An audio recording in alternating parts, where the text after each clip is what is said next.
Hey guys, Rushy here and welcome back to another video. And this month I'm pleased to say is going to be an automotive video, but not just any video about cars, but a proper in-depth car review of this lovely little Fiat 500, which I am lucky enough to have driven today as my hire car. This was the cheapest one available. I've driven this car, I'd say, about over 100 miles now, so I'd like to say I know quite a bit about it, considering I've only had it for a day and this isn't my personal car, not a car I'm going to keep. So in this video I'm going to give you an in-depth walk around of the exterior, show you the interior and let you know my thoughts on what it's like to own a Fiat 500, what they are like to drive, the type of equipment they have, what the interior is like, how much space is available, considering it is a very small car, the smallest car you can buy in the UK currently. And as well, I'm going to give you a little history lesson on this car because it's been around for quite a while now. It's actually based on the original Fiat 500, which came out way back in the late 1950s. And for those who remember, that's a classic, very classic car. I've only ever seen one of them in my lifetime, but I've seen loads of these. In fact, I think there's a couple of these in this car park. I'll try and show you a photo later of all the ones I spotted. They are literally everywhere in the UK and I think in other countries as well.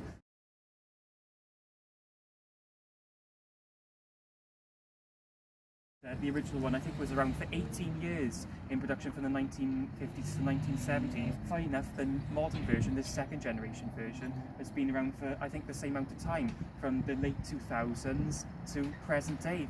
There's also a new electric version that's been out for a couple of years as well. Now this is the second generation of the Fiat 500, which debuted back in 2007. It was updated in 2015 with some exterior styling changes and interior changes and dated spec and trim options. Speaking of which, there are over 500,000 different options for exterior colours. Prices for new examples in the UK range from just over £16,000 to just over £18,000. Prices of used examples varying from £15,000 all the way down to as little as £1,000. This car scored a 3-star Euro NCAP crash test safety rating, and from new, these cars are offered with a 3-year and up to 60,000 mile warranty from Fiat.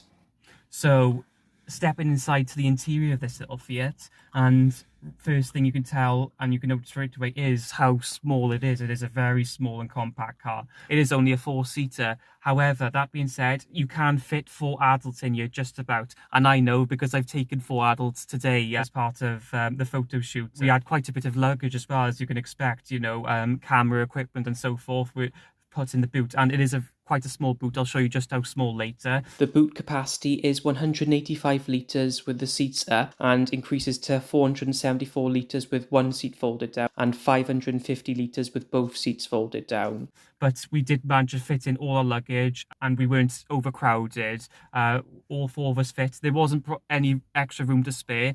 However, there was enough room for all of us. So this car will fit for adult people, average size adults. Children will be more than happy in the back and especially in the front.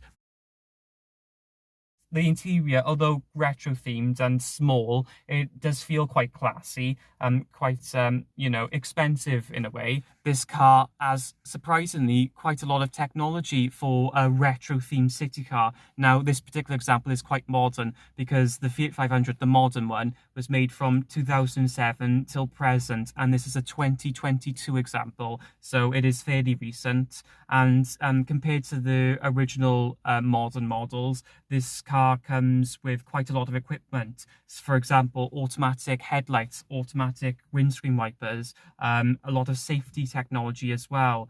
A lot of information about the vehicle are displayed in its central classic binnacle here, which I'll show you now by turning on the ignition. It shows you a little rev counter and a speedometer around it, and in the middle you have quite a lot of information it shows you. This car is fitted with the 7-inch touchscreen, which is the top of the range unit. There is also a 5-inch touchscreen available on lower spec cars, and early cars just came with a DAB AM FM radio and CD player. Sat-nav is an option, however this system also comes with Android Auto and Apple CarPlay, so you can set up a map using your phone. However, we was only able to do this with my friend's iPhone, but not with my Samsung, so it seems more compatible with Apple phones and Android phones.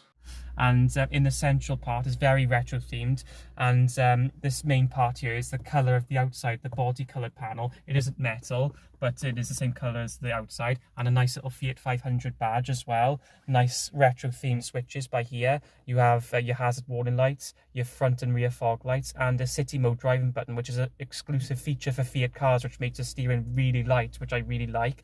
You have your climate controls down here, heating and ventilation controls, quite simple and laid out. This is a basic model, which are the basic controls. You can get more a higher spec model. This car also comes with cruise control and speed limiter control, which is operated using the stalk below the indicator and light stalk. It's a useful system, however it is a bit awkward to operate whilst driving. Heated rear screen, safety passenger airbag sensors.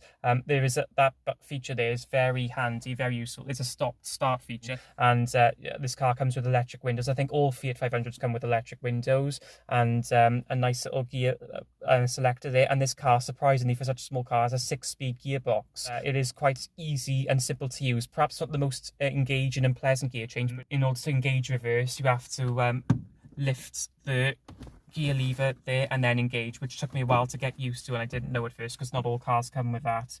But yes, another thing, this car also comes with electric mirrors as well on both sides. The mirrors fold in easily as well. And moving back over to the passenger compartment, these updated models come with a full-size glove box as well, which is a decent size for a small car. Perhaps not the biggest in the world, but for a small car, that's more than big enough. And speaking of practicality, there are quite a few cup holders and storage spaces. The door pockets have a fair amount of space in them, but especially in the middle compartments. See, there's 1, 2, 3, 4 cup holders, 2 for the front seat occupants and 2 for the rear seat occupants. There's a handy 2 handy USB chargers as well, along with a 12-volt power outlet socket. And there is a space in front of the cup holders, which is handy for storing phones. Conventional handbrake. But one of the features of this car, which I forgot to mention, is that sometimes it has a hill start assist where you don't need to use a handbrake to start off again. The car will automatically hold itself on a hill. That being said, though, some of the features, even though they are up to date, they are perhaps a bit outdated compared to other cars that are on sale today. For example, it is 2025 now, so a lot of the tech that is on this car should come as standard anyway, and there should be a bit more of it really, or there are more on some of its rivals, but you can be forgiven for that because again it is a cheap car. It is very cheap to run, insurance, tax, fuel, it is very economical car, and they are a relatively cheap car, but they're not like the cheapest car you can buy in its class, especially for a new one. Now, something most people will notice if they drive one of these Fiat 500s is the personality of the car. It's very characterful. Of course, from the outside you have that classic retro themed styling, but also that styling continues on the inside along with a lot of updated modern features. Very fun as well, you know, especially with this car. It has a sunroof, and I think all new Fiat 500s now come with a sunroof. I think originally it was an option, you could get a full normal roof, but there is also a convertible option as well, and I think that's still available. So, you know, especially on a day like this, it is a really nice feature to have, and it just makes the car feel fun, youthful, and pleasant, and it has a positive, happy personality. And it's the same with the driving experience as well. It's a very small engine. It's not very powerful. However, it can get up to motorway speeds. I've used this car on the motorway today, and it can do 70 miles per hour without issues. Obviously, it is a bit out of its depth on the motorway because it is designed primarily as a city car, and I've driven this car through a city, a famous city, the capital city of Wales, Cardiff, and it's handled it with ease. This car is very easy to drive. It took me a little while to get used to. However, once you get used to it, it is a very easy car to drive, and I think that's one of the reasons why this car is very popular with females, because obviously the way it looks, how small, chic and cute it is, but also how easy it is to drive as well. And even though it is a low-powered car, because the car is so small, it doesn't need a lot of power in order to get it up to road legal speeds. And, you know, you're not going to win any races in this car, but it's not dangerously slow. The second generation Fiat 500 has been offered with 5 different engines over the course of its lifespan. There was a 0.8 litre turbo petrol unit, a 1 litre hybrid petrol unit, which this car is fitted with, a 1.2 litre petrol. There was a 1.3 litre diesel option and a 1.4 litre turbo petrol option in the sporty Abarth models.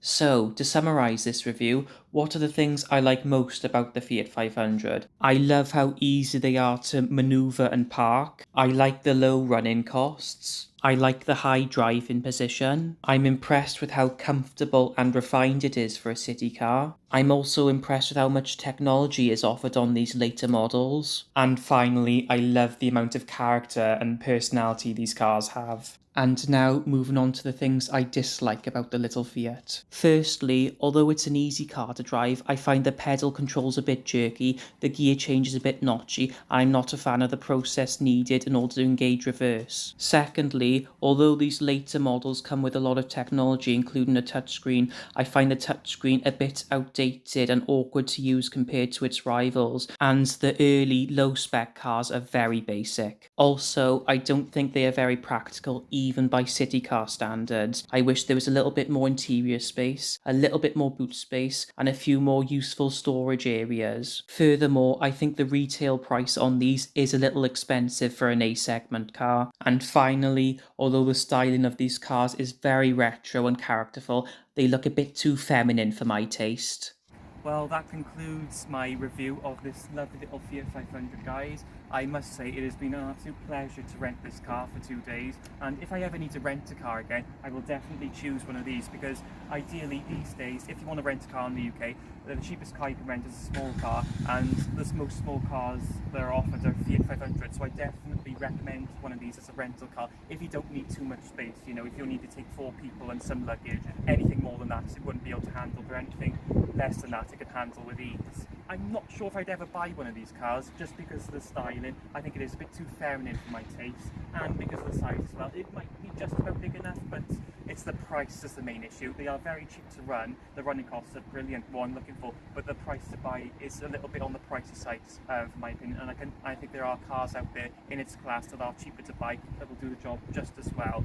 But that being said, if I ever need to borrow or rent a car, I would definitely choose one of these, and they are a very good car. Not just a styling gimmick, you know, just as good, if not better than the original, and I'm sure the new electric version is great too. I'm hoping to film more automotive themed videos in the future, because I filmed a basic review of my car, my Renault Clio, but unfortunately that's off the road at the moment, but I am planning to get it fixed and road legal again. And finally, I'd just like to say a big thank you to everyone who likes this video and everyone who leaves positive comments on this video. They are very much appreciated, and I'll aim to get back to every comment made. And that's been this month's video, so I hope to keep on track to filming one video every month. So with that being said, guys, I hope you enjoyed the video. Thank you very much for watching, and I hope to see you all again next month in my next video. Goodbye.